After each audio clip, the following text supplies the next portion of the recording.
For the sake of the people of Newalan, it's the information that they need to get, and for those Newalanders who are living outside of Newalan, this is basically the brief, all right, and an update of what happened over the weekend, all right. So before we start, we've just completed the Tigak Ops now today.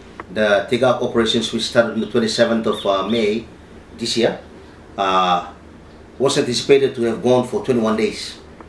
All right, that's according to the ops plan. But now we have concluded the ops, say on the 17 days before the fall of the ops itself. We have successfully completed the ops with rounding up all the 14 suspects. All right, those are the guys that we want on the want list. But today, as the boys will be coming up now on the withdrawal phase of our ops plan, they are coming up with 5 other suspects. All right, those are accomplices of those crimes that's been committed by those 14 people. All right.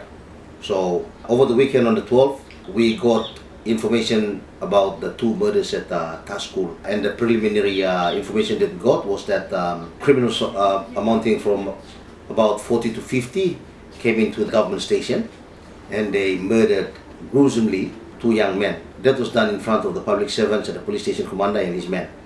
All right, these guys were unarmed, the deceased were unarmed, police officers were also unarmed, and they are undermanned. Right, they're in school because of the chronic manpower problems that I have at this stage facing my province. On the prelim, that Sunday, after getting the report, I have sent a patrol of CID officers, mobile squad of officers, and my local CID personnel. So we went into the place, our people went there, and they have already, the main task for them is to get reports on how and why the incident happened. They have already done that already. They are back with the report now.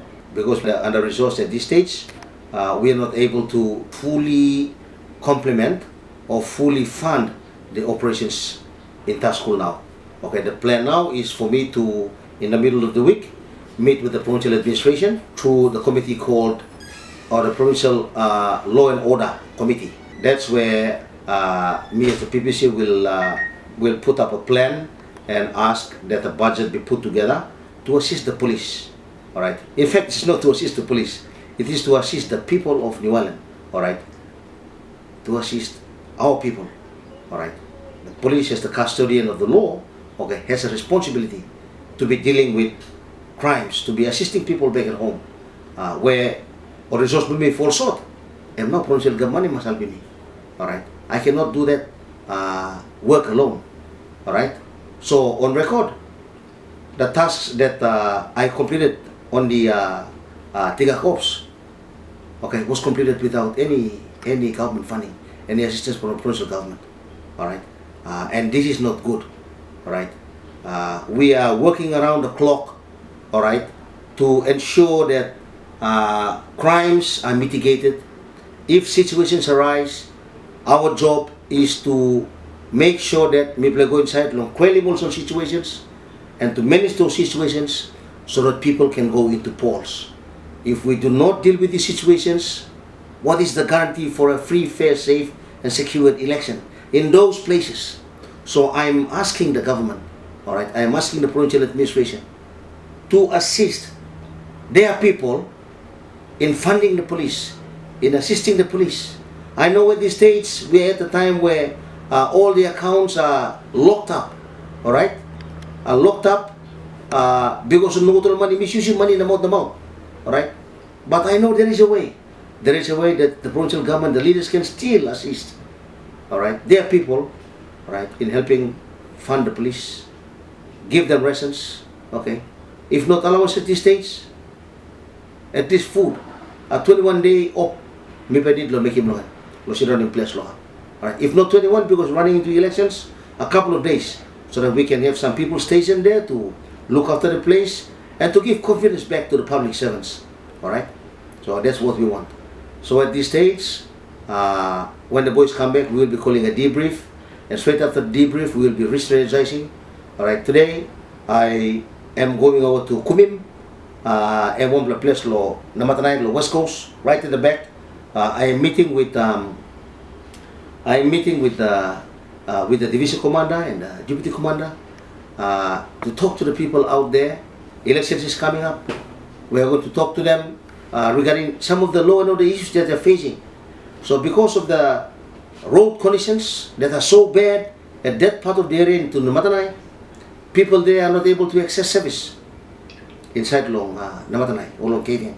So also go back to West Coast. And the police in East Nipitan are policing that part of New Island. Alright, so we are going to meet and talk about these things.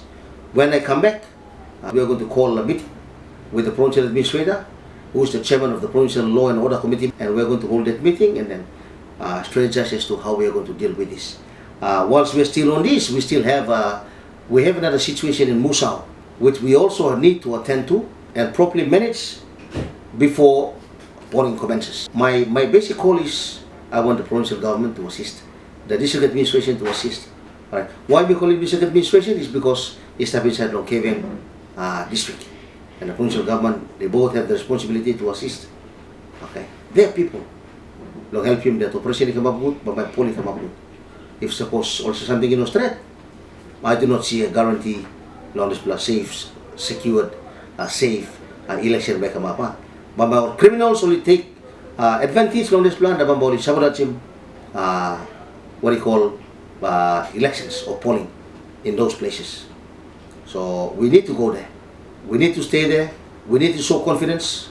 All right, back to the people, back to the public servants, so that they can know that we are there. We will start to help people. Right? It's a 20-year-long pandemic which has not been addressed properly. Law and order, I mean, not deal with them situation. Or people of place will not deal with them situation. There has not been any concerted effort in dealing with this situation. That is why, and we go out of hand, na plenty man or losing place, na have already settled along the roadsides, equals from the East Coast to the West Coast. And the same people who are running away from home, because long so heavy come up long up, only sleep along the roadsides, na only come up, not a problem again local man miri. Alright? Or local man miri, yeah. So these people only come up with some illegal parasite. Alright? Only making about the local man. Only nothing on some illegal sila, ground local man, na mabawali stabut, no, at only come up with some papaground again, no, only making about the or papaground. So this call goes to people who are, creating these problems. Los taparre lo rotu, only mas lusim this lapasin. Suppose only no make him, we are going to enforce the Vagrancy Act, belong provincial government, belong New Island province. I am giving, alright, in close, I am giving a 7-day ultimatum to the murderers in Tasco and the criminals in Tasco. We are going to go there on the prelim to deal with the Tasco incident. There are a lot of incidents, there are a lot of murders, there are a lot of woundings in Niwenhawa. Alright, we play deal one time this blah, but we play creep, we go inside, when we go inside, but we continue to deal. One time, one kind of heavy, one kind of reports stuff long and we have to get, we have to deal with it. Alright, so I'm giving a 7-day ultimatum to those people who did the murders. Alright, the people who actually cut him, this Tuplaman, one time will accomplish law. They will have to burn it up. Alright, we do not have to repeat a situation that happened in Tasco. Alright, so when we give an ultimatum of 7 days, it has to be a 7-day ultimatum, and people have to surrender within that 7 days. It's you either you surrender to us or you ask us to go and get you. That's it. So that's the way we should be dealing with things here in Iwalan. Alright? Or something goes to that law and order problem may come up, Ibaram place baby. Alright? So the 7-day ultimatum is going to those people who did the murders, and that we want them by the 30th of June. That's next week, Monday. Failing to do so, some people will have to face the full brunt of the law. And I'm making this call because on the social media it's coming up, the mothers are crying, the villages are crying, the public servants are crying. Alright? They have been suffering for the last 20 years. Alright? And I can tell you, the people of the Tigak Islands in Norval and Ungan, alright, and all those places, as of the last couple of days ago, after the full surrendering of all these suspects, now after 3 or 4 years, Bambay will silip good. Bambay will kay good. Bambawali mamas, bambawali ranggut in Chatlong Kuruk, bambawali ranggut long Kisim Almang, bambawali ranggut lo Pine in Peace. They will not be turned around because they are afraid and in fear of their lives to be killed by these so-called renegades or Kamapim Anaki, those guys in the cells. Alright? We will ensure that these people are properly processed and they will have to, you know, facing this unblown government. Alright, long one crimes will make him long poor people belong Lotigak Islands. I want the people of Lawangay, alright? I want these people to surrender.